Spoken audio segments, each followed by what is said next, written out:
Good morning students. तो बच्चों हमने पढ़ा था एटम्स एंड मॉलिक्यूल्स के बारे में। तो मैंने आपको बताया था एटम क्या होता है। Atom is the smallest particle of the matter which may or may not be capable of independent existence, जो अकेला एग्जिस्ट कर भी सकता है और नहीं भी। फिर हमने पढ़ा था मॉलिक्यूल के बारे में। मॉलिक्यूल क्या होता है, जो made up of same element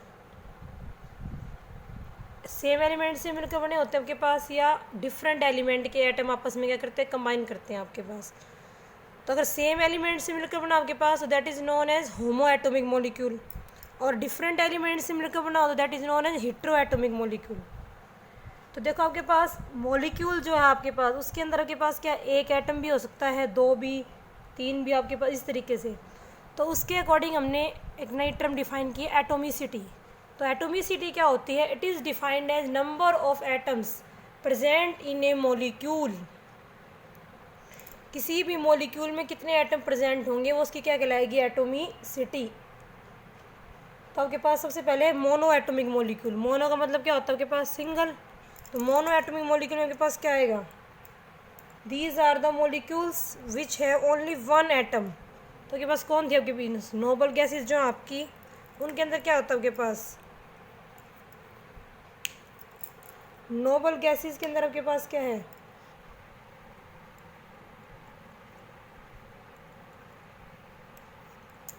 noble gases आपके पास है जैसे helium, neon, argon, krypton, xenon, radon. ये आपके जो नोबल गैसेस हैं, these are made up of only one atom, these are the molecules of noble gases. तो इसमें आप जो मॉलिक्यूल्स हैं उनको आप सिंगल एटम से क्या करते हैं, रिप्रेजेंट करते हैं आपके पास। तो these are the mono atomic molecule. Di atomic आपके पास क्या होंगे, which is made up of two atoms. Two atom से मिलकर बने हो आपके पास, जैसे कि आपके पास O2 oxygen, hydrogen, N2 nitrogen, chlorine, fluorine, bromine, iodine, ये सारे के पास क्या है, डाई एटोमिक मॉलिक्यूल। नेक्स्ट आपके पास है इसके अंदर ट्राई एटोमिक मॉलिक्यूल। ट्राई का मतलब के पास क्या हुआ, विच is made up of three atoms, तीन एटम जिसके अंदर आपके पास हो। तो इसमें होमो एटोमिक में तो मैं एक एग्जाम्पल बताऊंगी आपको, ओजोन का। इसके अलावा आप हेटेरो एटोमिक में देख सकते हैं, जैसे कि H2O, इसमें कितने एटम हैं, दो और एक तीन। इस टाइप से के पास क्या होंगे, CO2, कितने एटम इसमें, दो और एक तीन। तो इस टाइप से आपके पास क्या होगा, सिर्फ आपको एटम काउंट करने हैं और किसी भी मॉलिक्यूल क्या बतानी है, एटोमिसिटी। फिर आपके पास है टेट्रा एटोमिक। टेट्रा एटोमिक में आपके पास कितने एटम्स होंगे, फोर एटम्स। टेट्रा एटोमिक में होमो का एग्जांपल क्या है, P4, फॉस्फोरस। फॉस्फोरस जो एलिमेंट है आपका हमेशा P4 की फॉर्म में एग्जिस्ट करता है आपके पास। इसके अलावा आप इसमें हेटेरो एटोमिक ले सकते हैं, NH3, कितने एटम है, तीन और एक चार आपके पास। BF3, तीन और एक चार आपके पास। तो ये आपके पास क्या है, आपके टेट्रा एटोमिक मॉलिक्यूल। अब चार से ज़्यादा आपके पास है तो हम क्या देते हैं, पॉली एटोमिक। पॉली का मतलब मैनी, जिसके अंदर आपके पास क्या हो, ज़्यादा एटम हो आपके पास चार से। जैसे सल्फ़र है S8, तो इसमें आप सल्फ़र के लिए ऑक्टा एटोमिक वर्ड भी यूज़ कर सकते हैं। वैसे आप इसकी एटोमिसिटी कितनी है, 8 आपके पास। तो ये आपके पास क्या है, पॉली एटोमिक मॉलिक्यूल। पॉली का मतलब आपके पास मैनी, आपके पास मोर देन 4 एटम्स। तो these are known as poly atomic molecules.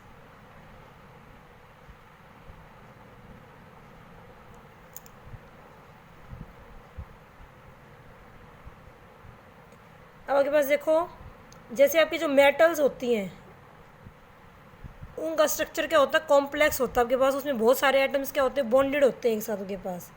तो उनको जनरली उनके सिंबल से रिप्रेजेंट करते हैं कि उनके अंदर क्या होते हैं, इनफाइनाइट। इनफाइनाइट मतलब इनडेफिनेट नंबर ऑफ क्या होते हैं, एटम्स बॉन्डेड होते हैं।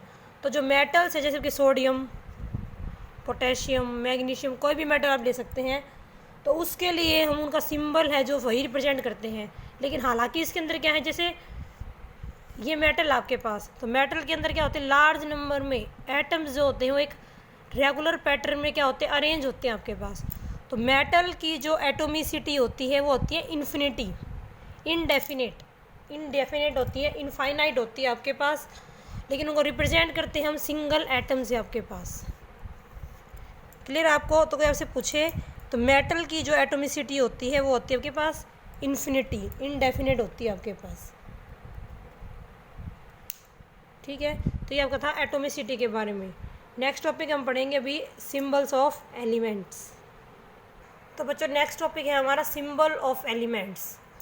तो जनरली हम क्या करते हैं, किसी भी लंबे नाम के लिए हम क्या यूज़ करते हैं, लेंथी नेम के लिए शॉर्ट एब्रीवेशन यूज़ करते हैं डेली रूटीन लाइफ में। सबसे पहले आपके पास क्या है, जॉन डाल्टन जो साइंटिस्ट है उसने क्या यूज़ किया आपके पास, शॉर्ट नोटेशन यूज़ की। जॉन डाल्टन ने सबसे पहले के पास सिंबल्स जो थे एलिमेंट के लिए प्रपोज किए, उन्हें नोटेशन क्या वर्ड दिया, सिंबल। सिंबल क्या रिप्रेजेंट करता है, उसके अकॉर्डिंग एलिमेंट का नेम और उसका एक एटम। सिंबल क्या रिप्रेजेंट करेगा, एलिमेंट का नेम और उसका one atom of the element. तो जो डाल्टन के सिंबल थे वो ऐसे थे कुछ, जैसे कार्बन के उसने सिंबल दिया ये, ठीक है। हाइड्रोजन के लिए सिंबल दिया उसने ये,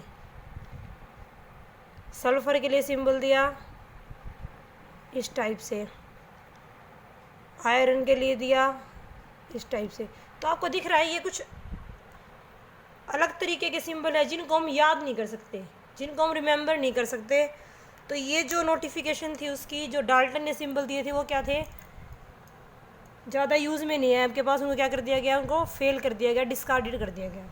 उसके बाद आपके पास जो मॉडर्न सिंबल है वो किसने दिए हैं, बर्जीलियस ने। बर्जीलियस जो साइंटिस्ट है उसने क्या दिए, मॉडर्न सिंबल दिए हैं एलिमेंट्स के, modern symbol of an element.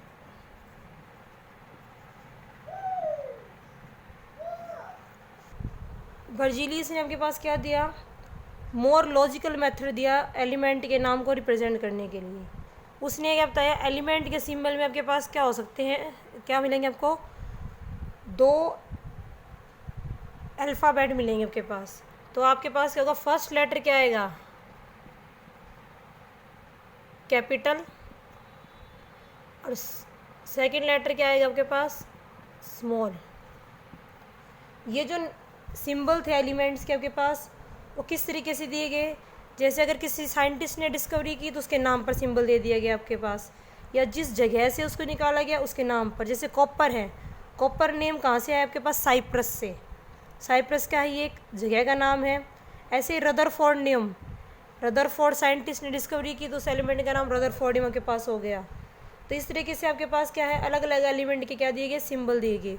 उसके बाद आपके पास क्या है, जो IUPAC है, इंटरनेशनल यूनियन है प्योर एंड अप्लाइड केमिस्ट्री की, उसने आपके पास क्या, इनको नेम्स को अप्रूव किया और उसने क्या दिया, आपके मॉडर्न सिंबल। तो देखो के पास कुछ एलिमेंट के सिंबल हमारे क्या है, उनके इंग्लिश नेम से हैं, और कुछ एलिमेंट के सिंबल हैं उनके लैटिन नेम से। जैसे कुछ एलिमेंट के सिंबल, जैसे आप सल्फर के लिए क्या दोगे, S, और सोडियम के लिए क्या दोगे आप, Na।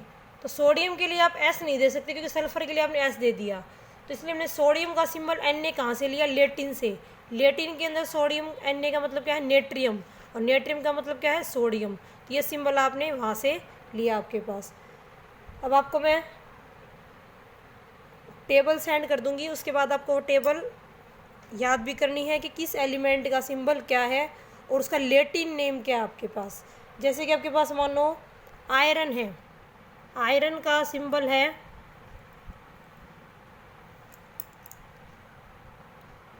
Fe। तो Fe जो है आपके पास, इसका लैटिन नेम क्या है, फेरम। तो आपको इनके लैटिन नेम भी याद करने हैं। जैसे आपके पास है कॉपर, कॉपर का सिंबल क्या है, Cu। एक बात ध्यान रखिए, जिस एलिमेंट के सिंबल में 2 अल्फ़ाबेट होंगे, first letter capital, second small, आप ऐसे नहीं लिख सकते, ये गलत होगा आपके पास। तो Cu का मतलब क्या है, क्यूप्रम। ठीक है, इस तरीके से आपको ये सिंबल लर्न करने हैं आपको। ठीक है बेटा, thank you, have a nice day.